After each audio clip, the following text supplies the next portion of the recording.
مشاهدينا المحترمين سلام الله عليكم، اهلا بكم الى حلقه جديده من البلاد اليوم. طبعا البلاد اليوم التي نستضيف فيها سفير الولايات المتحده الامريكيه السيد جون ديروشر، طبعا الذي سنناقش معه حول اخر الاخبار حول المساعدات التي تقدمها الولايات المتحده الامريكيه للجزائر في اطار مواجهه جائحه كورونا. سنتحدث حول هذه المبادره، ما تتضمنه واهم ما تحتويه هذه المعونه، خصوصا نتحدث ايضا حول وضعيه الوباء في الولايات المتحده الامريكيه وما هي طرق المواجهه وما هي اين وصلت وعود الرئيس الامريكي دونالد ترامب بالوصول الى لقاح أو علاج لكورونا في القريب. ونتحدث حول جملة من الأمور المرتبطة بالظرف الراهن طبعا حول جائحة كورونا. طبعا نرحب بالسفير سيادة السفير جون ديروشر. Mr. the Ambassador, thank you for joining us and accepting our invitation.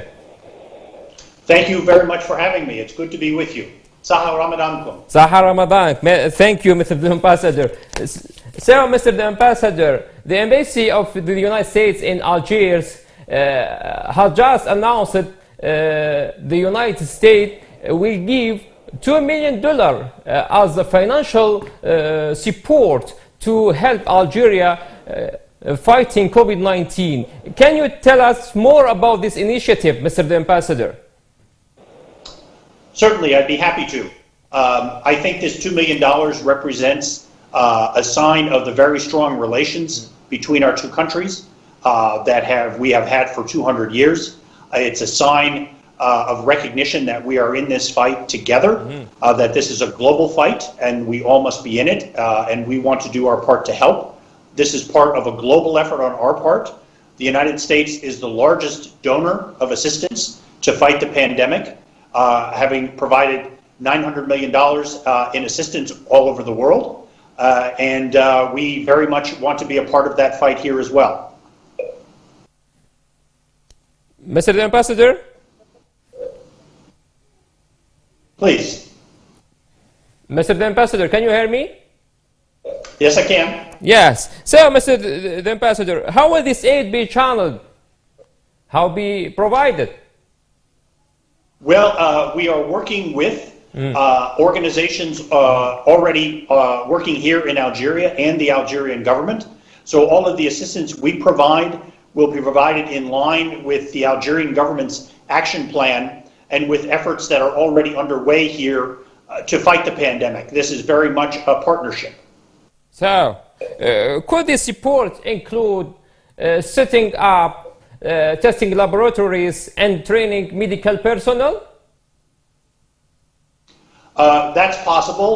Really, in circumstances like this, when you have resources coming from different places, whether it's from the United States government, from private donations, from the government, coordination is really important so that efforts are not duplicated and money is not wasted. So we will be very, very careful to coordinate with those organizations already active here and, of course, with the Algerian government to make sure that the resources go to where they're most needed. Mr. the Ambassador, with more than 90,000 deaths and 1.5 confirmed cases of COVID-19 in the United States, how is the situation there? Well, as you say, it's certainly been a challenge in the United States, as in so many other countries, but we're very satisfied that people are stepping up personally, professionally, and working very hard to combat the virus. I think the reaction in the United States has really shown some of Americans' best qualities, particularly their generosity. Not only has the U.S. government provided a great deal of assistance all around the world, but Americans privately, through their personal donations, through religious organizations, from private companies, have donated more to the global effort to fight the pandemic than anyone else, with $6.5 billion in donations, which is more than half of what has been put forward to fight this pandemic. So yes, it's a struggle, and even though we have a challenge of our own in the United States, we are determined to be part of the global fight against this effort, because it is something that we all have to fight together. Yes. Mr. the Ambassador, President Donald Trump said that a major announcement about corona vaccine and treatment will be made soon. Any progress, any news about that? Well, we certainly have seen some good work by America's first-rate pharmaceutical companies and scientific research organizations. We have a company in Boston that just this week reported a very good result from the first phase of its vaccine trial. We have another company in California that has had very good results with the third phase of its treatment. As you know, the American pharmaceutical and medical research sector is the strongest in the world. We have great companies and great scientists. Many of them are active here. We have seen the American pharmaceutical sector here make significant donations to the fight here. Our American technology companies are making donations to the fight here. Cisco has made its communications technology very widely available here in Algeria. We think that's very important.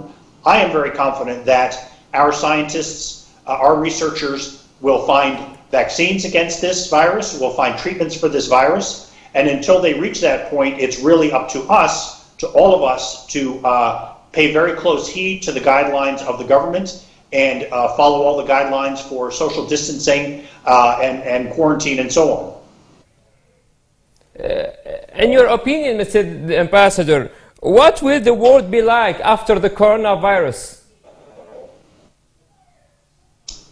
I'm sorry, I didn't hear that too well. Could you repeat that? I'm asking you about what will the world will be like after the coronavirus, Mr. Ambassador? Socially, politically, economically? Well, obviously, we will face a lot of challenges. The global economy faces a lot of challenges. But I also think it's important to note how energetically countries all over the world have mobilized to respond to this pandemic. We certainly have to be strong and patient for some time. But over the long term, I'm very confident that we will be able to recover and recover strongly. Mr. Ambassador, my last question. Ramadan draw to close, and the Algerians and all Muslims around the world will celebrate Eid al-Fitr after a few days. What do you want to say to them? Well, we certainly wish everyone a wonderful, safe, healthy Eid. It's certainly an unusual circumstance, and we recognize that. We want everyone to take care of themselves and take care of their families. But despite the difficult circumstances, we wish everyone a joyous Eid. Saha Eidkum. Saha Eidkum. Thanks, Mr. Ambassador. My last question. What is the thing that attracts you most concerning the Algerian traditions during this month of Ramadan, since you visited a lot of Algerian towns, Mr. Ambassador? Well, I guess I would have to say, it's really what I miss the most because of the current situation. But wherever I've been throughout Algeria, whether it's been Ramadan or any other time, I've always been struck by the openness, the friendliness, the welcoming nature. My wife and I have always felt very welcome here. I think that this is probably the longest period that I've spent here without being able to leave out. Like Algiers, it's very frustrating not to be able to travel. I really look forward to putting this pandemic behind us so we can get back out and start meeting Algerians all over the country. Inshallah, inshallah. Inshallah. Thanks, Mr. John DeRocher, the ambassador of the United States in Algeria. Thanks for joining us and for accepting our invitation. مشاهدينا الكرام، بهذا نصل إلى ختام هذه الحلقة المختصرة في هذا الحوار مع سفير الولايات المتحدة الأمريكية السيد جون ديروشر. ألقاكم بخير، سلام الله عليكم.